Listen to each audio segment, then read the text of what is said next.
우리가 오늘 읽었던 본문은 예수님께서 유월절을 지키시려고 예루살렘을 향하여 가고 계셨어요.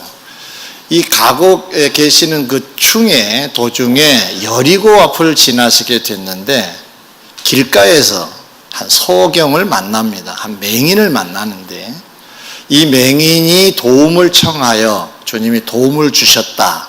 그런 내용으로 구성이 되어 있습니다. 어찌 보면 흔한 일 같은데 결코 흔한 일은 아닙니다.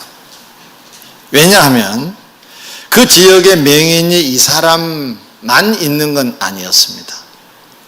당시 자료들을 보면 나면서 안진병이 된 자들이 유대 땅에 참 많았어요.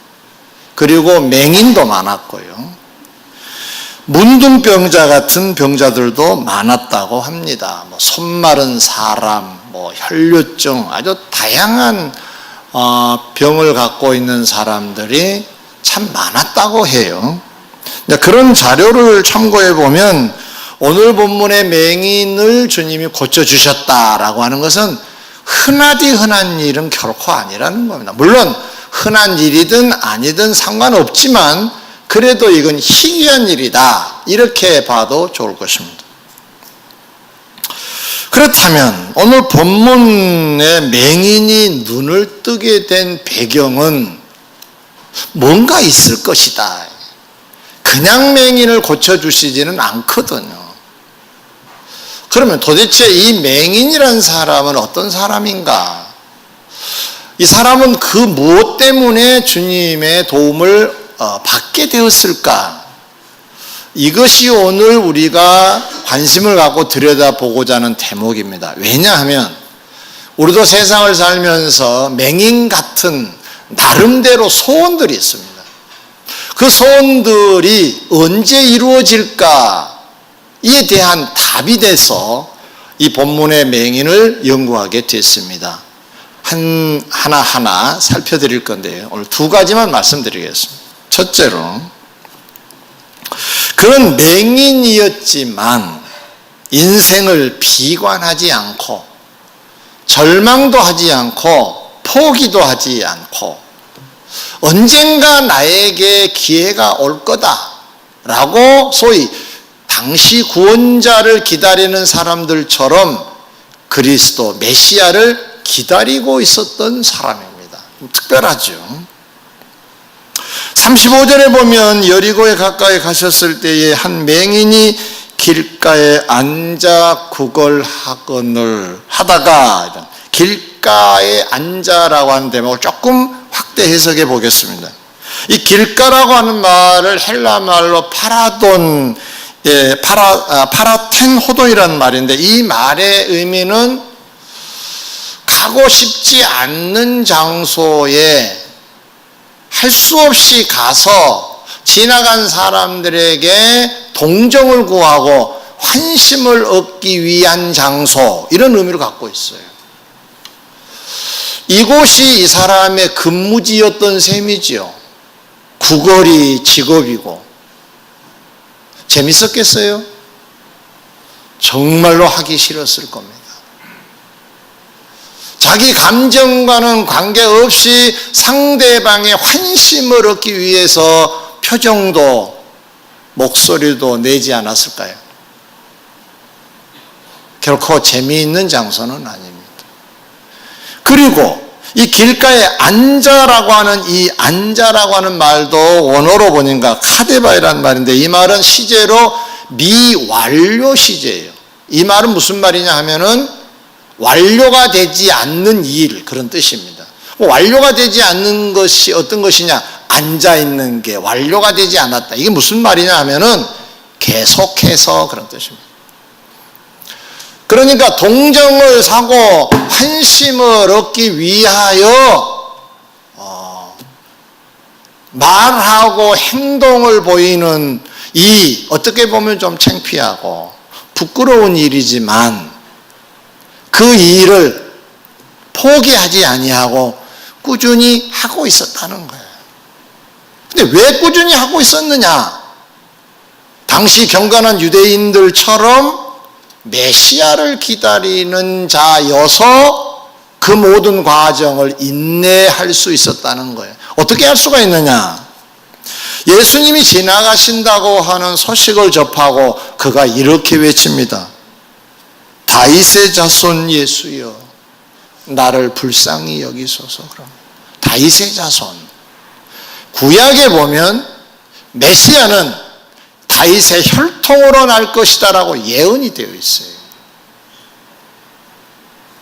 그리고 아브라함의 혈통으로 날 것이라 하는 것도 예언이 되어 있어요. 그래서 마태복음의 마태는 1장 1절을 통해서 유대인들에게 예수는 우리가 기다리는 메시아 그리스도라고 하는 것을 딱 못 받고 있는 대목이 아브라함과 다윗의 자손 예수 그리스도의 세계라로 시작을 하고 있어요. 여러분이 기다리는 아브라함의 후손, 여러분이 기다리고 믿고 있는 다윗의 후손, 그 후손으로 지금 예수 그리스도가 이 땅에 오셨다라고 하는 것으로 족보를 선언하고 있습니다. 결국 이 맹인은 언제 주님을 만날 수 있었느냐? 자기의 처량한 입장을, 열악한 자기의 모든 상황을 비관하지 않고 절망하지 아니하고 포기하지 아니하고 메시아를 기다리는 것 때문에 주님이 때를 맞추셔서 지금 만나주고 계신다는 사실입니다. 메시지가 뭘까요? 우리에게 주는 교훈이 무엇인가요? 안 좋은 상황이라도 원망하지 말고, 불평하지 말고, 절망하지 말고, 포기 인생이 되지 말고 그 주를 기다려라. 기다리면 반드시 주님은 만나 주실 것이다 라고 하는 메시지가 이 속에 들어있으므로 저와 여러분들은 상황을 이겨내는 인내자, 그래서 주님을 기다리는 자로 사셔 승리하시기를 주 이름으로 축원합니다. 요한복음 5장에 보면 예루살렘 양문 곁에 베데스다라고 하는 못이 있었어요. 그 주위에 행각 5개가 있었어요. 무슨 정자처럼 행각이 있었는데 거기에 사람들이 가득가득 차 있었다는 거예요. 왜 있었느냐? 이 베데스다 연못에 가끔 불규칙적으로 천사가 나타나서 물을 이렇게 휘젓는다는 거예요. 그럴 때 어떤 환자든지 간에 제일 먼저 뛰어들어간 사람은 나음을 입었다고 해요. 이 소문이 유대 땅 각처에 알리게 된 겁니다. 알려졌어요. 그래서 이 각처에 알려짐으로 이 각처에 있는 환자들이 다 온 거예요. 그래서 가득가득 채워진 거예요. 그 중에 38년 된 병자도 찾아왔어요. 이 사람은 누워 있을 수밖에 없는 중증 환자입니다. 주님을 만나서 그가 고백한 내용 중에 이런 대목이 있어요. 자기도 물이 동할 때 뛰어들어가고 싶은데 먼저 다 뛰어들어가서 자기는 밀려나는 입장이라고. 그러고 보면 이 사람도 누워있지만은 아니하고 늘 신경이 이 연못에 물이었을 겁니다. 물이 움직이면 뛰어들어가려고. 그런데 번번이 실패를 했습니다. 38년 된 병자, 베데스다 연못에 들어갈 수도 없을 정도로 중증의 환자. 근데 신기한 것은 이곳을 떠나지 않고 있다는 사실입니다. 언젠가는 나에게도 기회가 오겠지. 다 따라합시다. 언젠가는 나에게도 기회가 오겠지. 네. 이거 붙잡고 있으면 승리할 줄 믿습니다. 이걸 보통 놔버려요. 내 형편이 어렵고 환경이 어려우면 포기합니다. 보통 사람들이 열심히 기도를 해요. 근데 뭔가 벽에 딱 부딪히면은 말아요. 예, 상황이 그러면 보통 포기를 하는 법인데 이 사람은 포기를 하지 않았습니다. 그때 주님이 그것을 마침 지나시게 됐어요. 근데 주님은 그 5 행각에 많은 사람들이 있었지만, 많은 병자들이 신음하고 있었지만 한 사람에게만 주님의 눈길이 갔어요. 그게 38년 된 병자예요. 낫고자 하느냐? 예, 낫고자 합니다. 그런데 뛰어들어가고 싶은데 나보다 더 성한 사람들이 먼저 뛰어들어가서 저는 번번이 실패합니다. 그러자 주님이 처방을 내리시죠. 그래서 그 병은 고침을 받고 돌아갑니다. 할렐루야. 메시지가 뭘까요? 이 속에 38년 병든 몸이지만 베데스다에 번번이 들어가는 것도 실패했지만 절망하지 않았다는 거잖아요. 기다리고 있는 거죠. 언젠가는 나에게 기회가 오겠지. 글쎄, 막연합니다, 사실은. 왜냐하면 누워있을 정도로 중증 환자가 얼마나 되겠어요. 다른 사람들은 팔다리 상할 수도 있을 것이고, 예? 움직이는 데는 그래도 이상이 없는 사람들이, 그래도 환자라고 해서 온 사람들이 많을 거 아니에요. 이 사람이 생각하면 생각할수록 아니다 싶을 수도 있어요. 그런데 포기를 안 해요. 이게 귀한 신앙입니다. 언젠가는 나에게 기회가 오겠지. 그런데 그 기회가 자기가 생각한 기회보다 큰 기회가 온 거예요. 물이 동하기를 기다리는 기회를 기다렸는데 이번에는 더 큰 기적의 주인공인 주님이 나타나셔서 낫고자 하느냐 물으심으로 대화가 되고 이 38년 된 병자의 소원이 이루어진 줄 믿습니다. 저나 여러분 모두 다 상황에, 환경에 여러분들이 너무 불평하고 불만하지 말고 절망도 하지 마시고 언젠가는 우리들에게도 기회가 올 줄 믿습니다. 기다리는 인내의 믿음이 여러분에게 있으시기를 주의 이름으로 축원합니다. 2번째로 그 맹인은 장애물을 또 만납니다. 자기 자신도 장애물인데 사실은 또 다른 장애물을 만납니다. 그래도 그는 멈추지 않았습니다. 39절에 앞서가는 자들이 그를 꾸짖어 잠잠하라 하되 그가 더욱 크게 소리질러 다윗의 자손이여 나를 불쌍히 여기소서 하는지라 했어요. 예수님 지나가신다고 해서 용기를 내가지고 다윗의 자손 예수여 그렇게 불렀는데 예수님 주위에 예수님을 에워싸고 가는 앞선 자들이 시끄럽다고 하는 거예요. 조용히 하라고 그러는 거예요. 이들을 조금 생각해 볼까요? 왜 그랬을까요? 주님의 의도하고는 좀 거리가 있지요. 주님은 이런 사람들을 위해서 오셨으니까. 그럼 길 안내를 하고 했어야 되는데 어쩌면 좋게 해석하면 예수님의 말씀에 귀를 기울이고 있었다고 볼 수 있어요. 예수님은 그냥 가시지 않거든요. 늘 교훈하시거든요. 그게 귀한 말씀을 듣고 있는데 저쪽에서 꽥 소리가 나거든요. 그러니까 이게 차단될 거 아니에요. 분위기가 깨질 거 아니에요. 조용히 해! 그랬을 것 같아요. 그러고 보면 자기들도 말씀 듣고 싶어서 그런 거니까 대단히 잘못해서 비난받을 정도는 아니지만 그래도 좀 주님의 의도는 잘 모르는 사람들이니까 철없다고 말할 수가 있고 또 그 사람도 살고 싶어서 부르짖는 거니까 같이 공유해야 되는데 기회를 그러고 보면 이기주의자들인 건 맞아요. 자, 이런 상황에서 이 맹인은 호소를 합니다.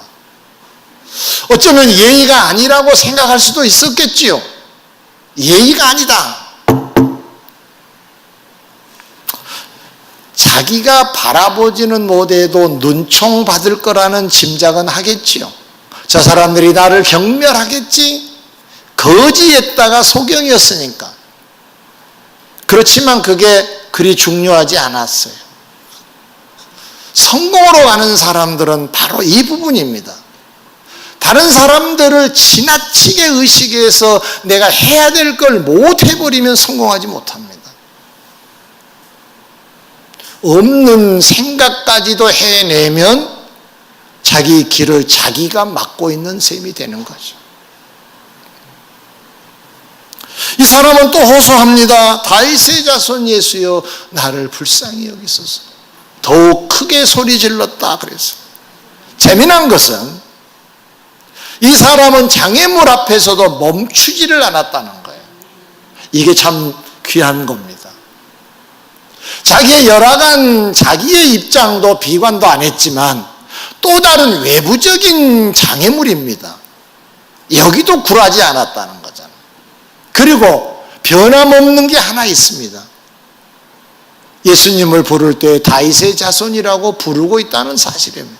그것도 거듭. 나는 당신을 기다렸습니다. 당신은 우리를 위하여 메시아로 오신 분 아닙니까? 나는 당신을 믿습니다. 라는 것을 여전히 지금 보여주고 있는 겁니다. 그때 주님은 가시다가 멈추셔서 그를 부르세요. 할렐루야.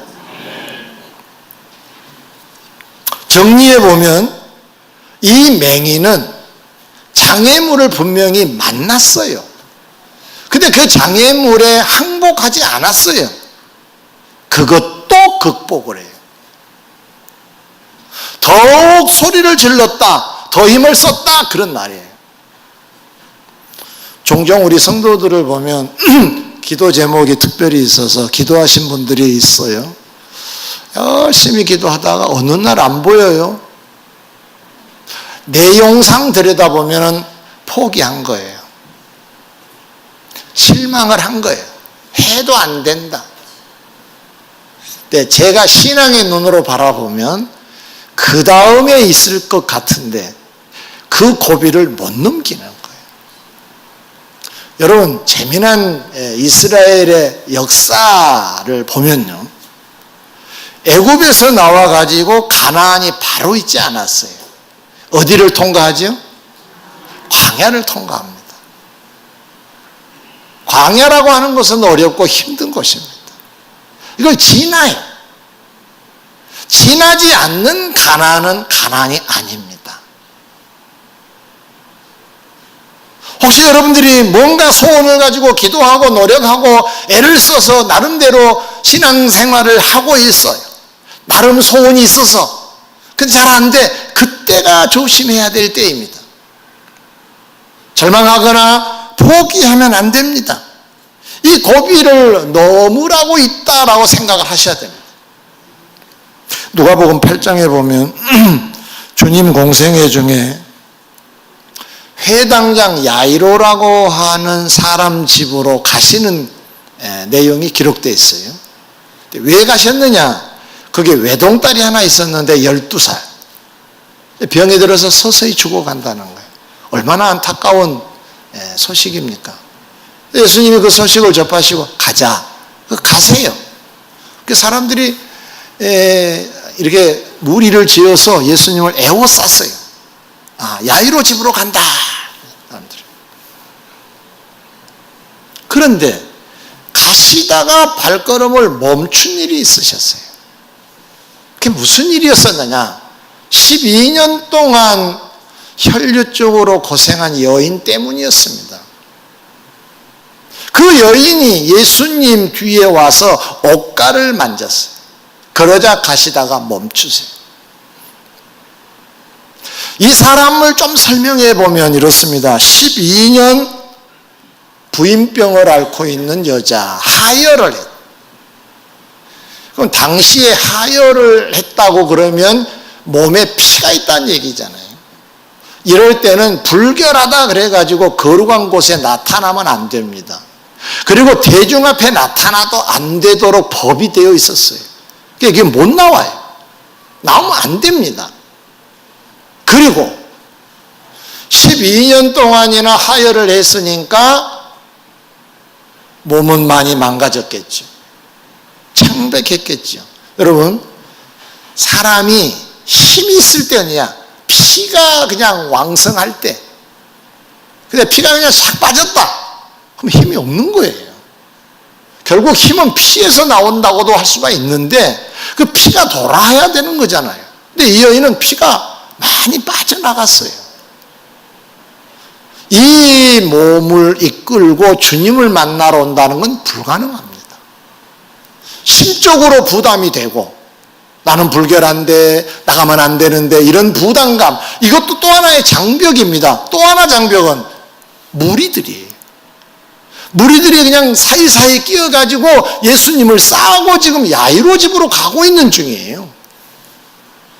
더더군다나 예수님의 목적지는 야이로 집입니다. 12세 소녀에게 초점이 맞춰져 있습니다.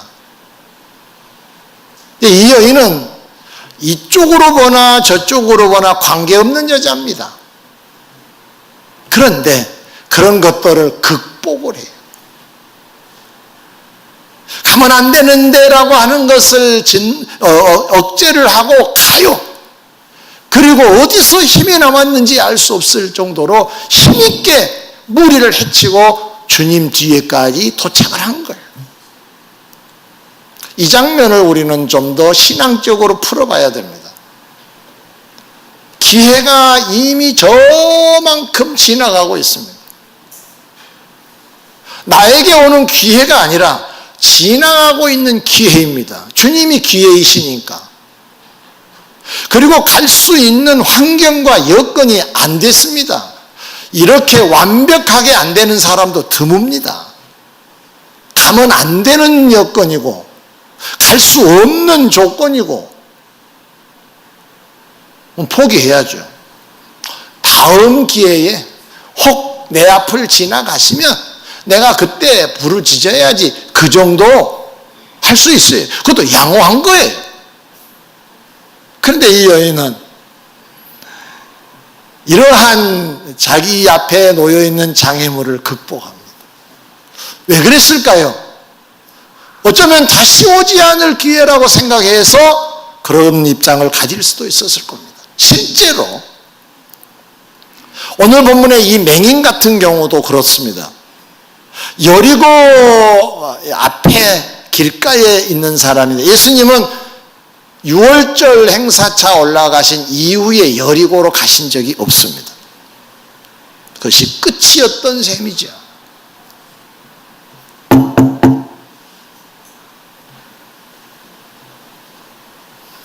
기회를 붙잡는 비결은 여건을 극복하는 길밖에는 없다는 사실입니다. 무엇 때문에 손들어 버리면은 그 기회가 우리 것이 될 수 없다는 거예요.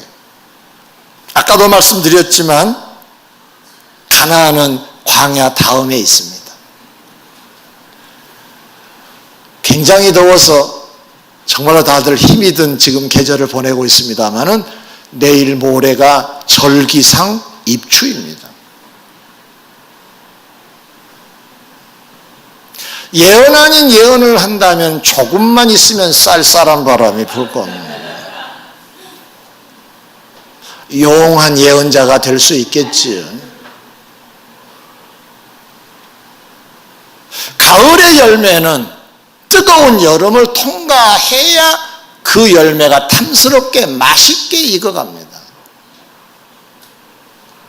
하나님의 섭리의 그 역사의 비밀이 오늘 이 맹인에게도 나타나고 있는 겁니다. 개인적으로 보나 또는 외부적으로 보나 주님 앞에 이렇게 할 수 없는 사람이었지만 극복을 하고 자기의 발걸음을 주를 향하여 멈추지를 않아요. 그때 주님의 발걸음을 멈추셨어요. 이걸 그대로 그냥 잘라가지고 제가 제목을 정했습니다. 자, 제목만 시작. 우리의 신앙이, 우리의 헌신이, 우리의 기도가, 우리의 봉사가, 우리의 믿음 생활이, 우리의 기도가 멈추지 않으면, 신앙이 멈추지 아니하고 그 그리스도의 기회를 기다리고 있으면 반드시 주님은 멈추셔서 역사하실 줄 믿습니다. 우리가 멈추면 주님은 지나가십니다. 어떤 소원이 있으신가요? 분명한 꿈을 가지시고 그 주님을 기필코 나도 깊이 만나서 그 은혜를 체험해야 되겠다는 입장을 가지심으로 여러분이 극복해내는 역사가 있으시기를 주의 이름으로 축원합니다. 멈추지 않으셔야 주님이 멈추십니다. 기도하겠습니다.